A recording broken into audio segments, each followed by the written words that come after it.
Welcome everyone, StealthyShiroean here, and today I'm bringing you my review of the Humble Choice Bundle for April 2024. Many of us were probably looking forward to a different lineup with the supposed leak. I know I definitely wanted to get Assassin's Creed Valhalla, but what we got instead, I'm very happy with. Let me know what you think of this month's bundle in the comments below. Be sure to check the timestamps for specific games, and stay tuned for my final thoughts in the end. Okay, let's get to the review. Starting us off is the Excavation of Barrow, a relatively traditional point-and-click adventure game. You play as Thomasina Bateman, an antiquarian who digs up ancient burial grounds around England and catalogs her finds for an eventual book. She finds her way to a small town far from civilization with an invitation to check out the local Barrow. However, her meeting with her inviter never happens, and she's left to talk to the mysterious townsfolk in hopes to find something out for herself.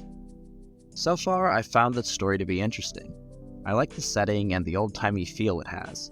Things are kinda slow to start, but I appreciate a slow burn in a horror story, which this is one, as long as the payout in the end is worth it.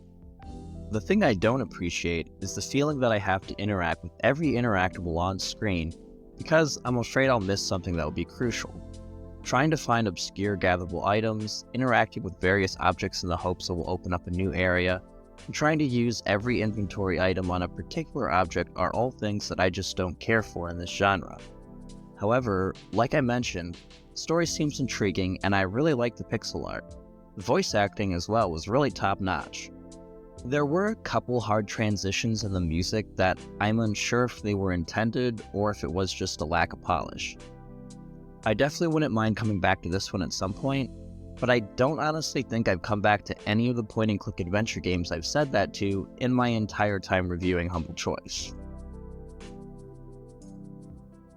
Next up is Coromon, a monster tamer / collector / battler game taking obvious heavy inspirations from Pokemon, even down to the aesthetics. You play as a new researcher for some big company, Lux Solus, that studies Coromon and their place within the ecosystem through, I guess, battling the local wildlife. Apparently there's some sort of overarching plot as mentioned on the Steam page, but I didn't get far enough to experience that.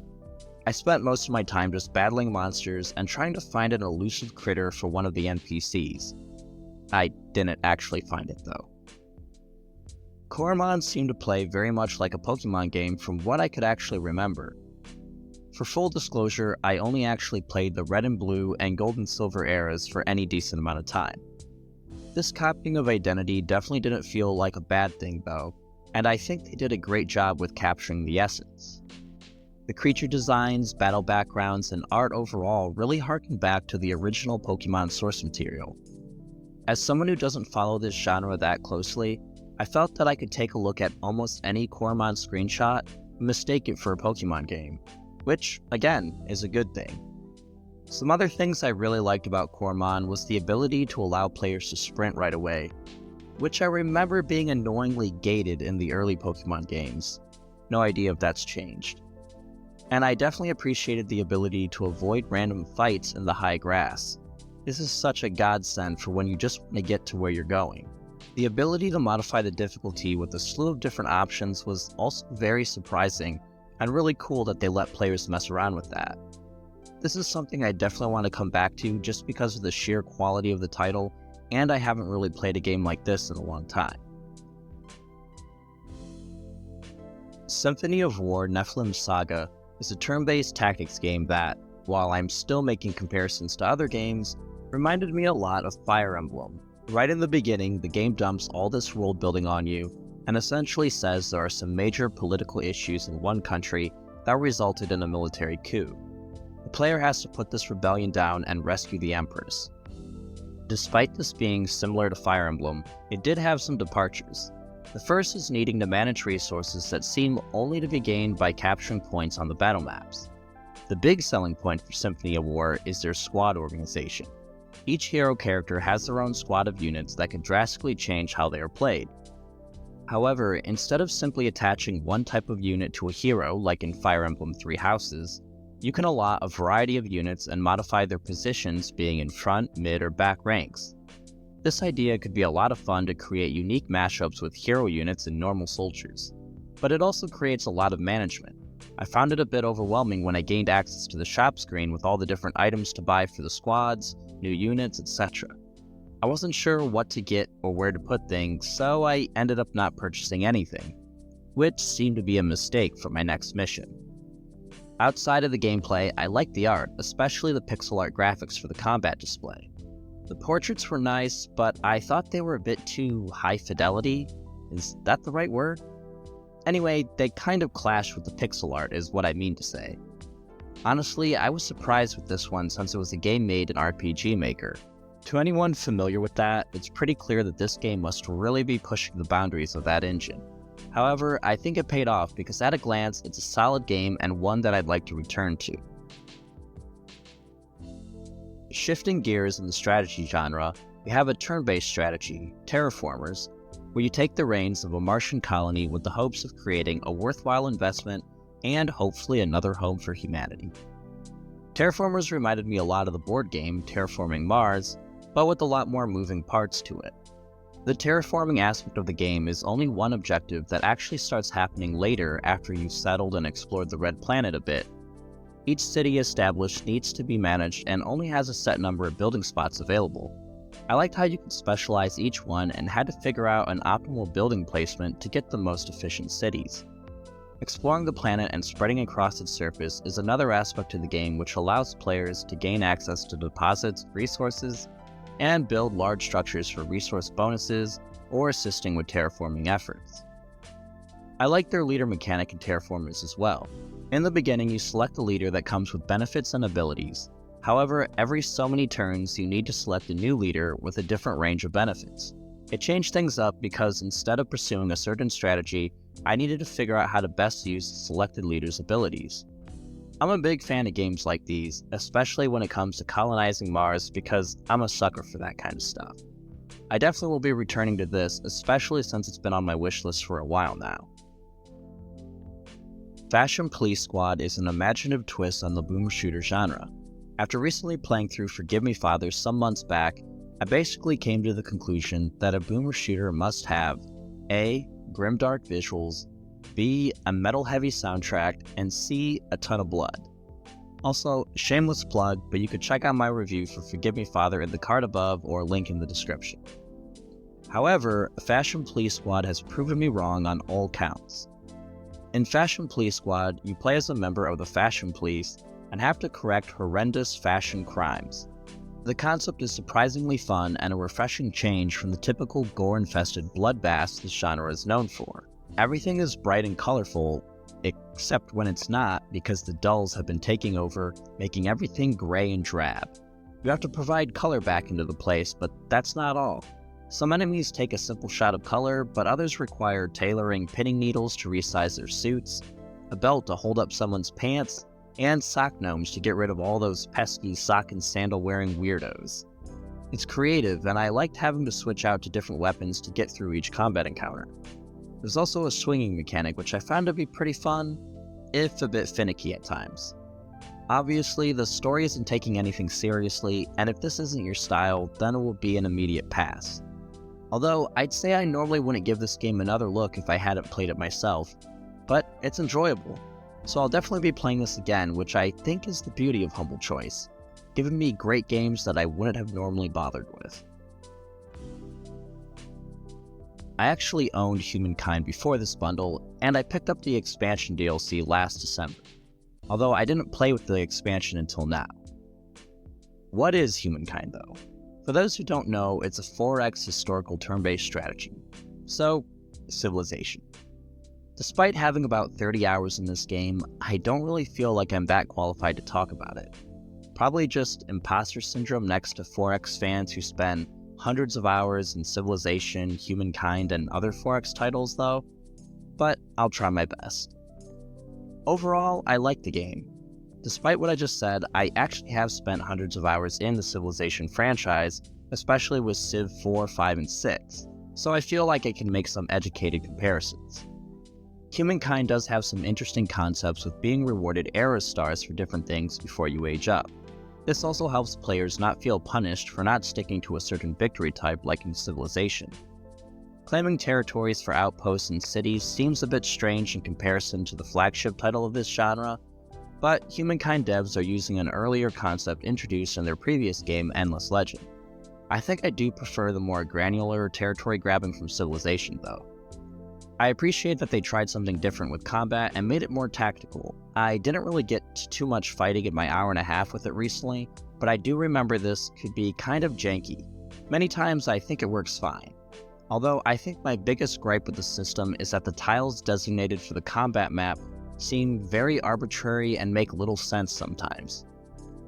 Diplomacy could be better, but the same could be said with the Civilization franchise. And supposedly, the Together We Rule expansion does offer more ways to interact through diplomacy, so that might actually be improved since when I last played. But of course, I didn't get far enough to really experience those changes. I'd say if you like 4X, especially Civilization, then you owe it to yourself to at least give Humankind a shot if you picked up the bundle. The penultimate game, the Callisto Protocol, is a survival horror title made by some of the original devs and co-creator behind the Dead Space franchise, so there are a lot of similarities in the DNA of both of these games. From the get-go, the Callisto Protocol is a sci-fi setting where everything is going wrong and horrendous space monsters are killing people. The story follows a dude, Jacob Lee, who is trying to make a living off of freelance shipping work when his ship gets attacked by terrorists.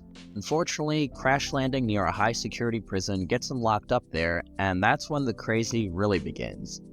Everything going wrong in the prison does make for an easy comparison to Dead Space USG Ishimura.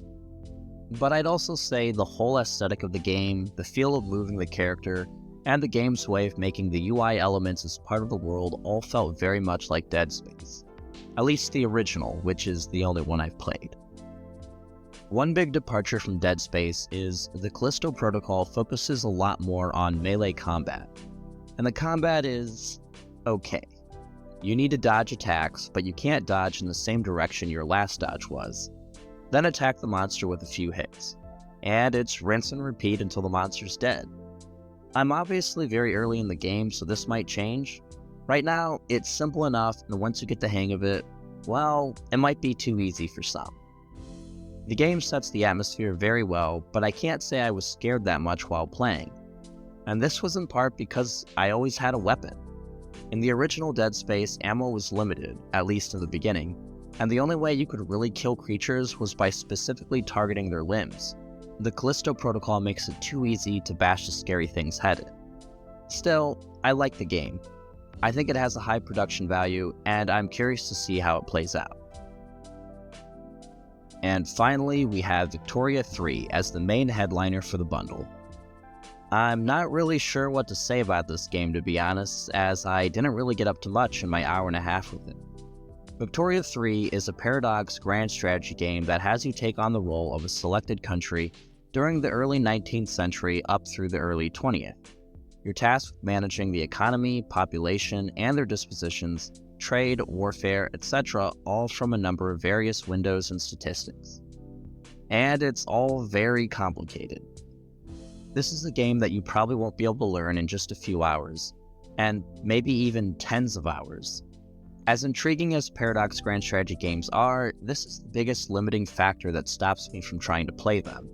The only one I put any real amount of time into was Crusader Kings 2, but I always played as easy start locations because I really had no clue what I was doing, and this was after 150 plus hours. For those who like the idea of a lot of management, well, then you'll be happy with this. Or maybe you won't, because this game didn't do too well on launch. But supposedly Paradox has made improvements to it since then. Personally, I thought the game was fine. The tutorial did a lot to try and explain the concepts of the game, but I think there's just too much to take in that most of it probably didn't stick. However, the game does offer some nice onboarding with extensive tooltips and buttons telling you why something is important rather than just telling you what to do. This is a really niche game. I like the concept of this, but I don't think I'd be playing it anytime soon. Especially since I still haven't returned to Crusader Kings 3 we got in Humble Choice almost 2 years ago. Okay, let's wrap this up and see if this bundle is worth it or not. I based my rating solely on whether I thought the game was worth playing on about an hour or so of hands-on gameplay. Also, I'd be grateful if you could please give the video a like if you're enjoying it, because that really helps me out with the YouTube algorithm gods. Overall, this was another great month. However, it is very strategy heavy, so depending on your preference, it could very well be the difference in buying the bundle or not. This was an excellent month for me though, since every one of these games except for Fashion Police Squad and the Excavation of Hobbs Barrow was on my wish list, or had been on my wish list at one point. I realize that many people might find the 3 headliners a bit misplaced since they're all mixed ratings on Steam, but that basically just means it's closer to a 50-50 toss-up on whether or not a person liked the game. If any of those games look interesting to you, or any of the games in the bundle, then just go ahead and give it a try. Alright, let's get to those recommendations. Starting with the must-plays of the month are Terraformers and Humankind. So yes, both turn-based strategy games because I really like this genre. I like the concepts in both, and they had that one more turn feeling that I get when playing Civilization.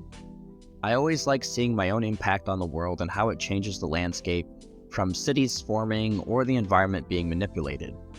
It's definitely going to be hard for me to figure out which one of these I'll keep installed to continue playing post-review.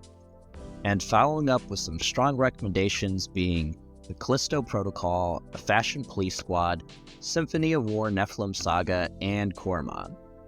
The Callisto Protocol may have some flaws if a glance at the Steam page is anything to consider, but I enjoyed what I played from this survival horror title, and I think it did an excellent job with setting the atmosphere.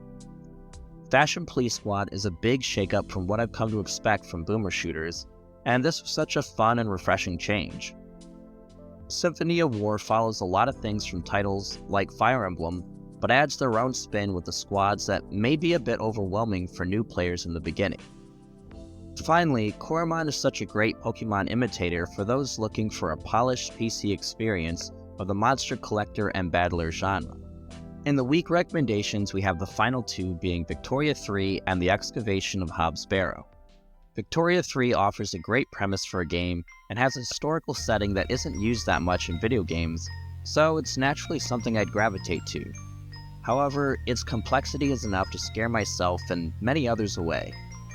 The Excavation of Hobbs Barrow might have a good story, but that's only if you're a fan of point-and-click adventures, which I'm definitely not. And that wraps up my thoughts on this month's bundle. Sure, I wish some from the incorrect leak was in this bundle, but maybe we'll get those in a future one. In the end, I'm happy with what we got. Do you agree with my thoughts? What games, if any, are you looking forward to playing? Let me know what your thoughts are, or if there are any different recommendations you'd make in the comments below. I hope this video helped you in some small way, and if it did, then please consider leaving a like, comment, subscribe, or whatever it is you feel like doing. Thanks for watching, and have a nice day.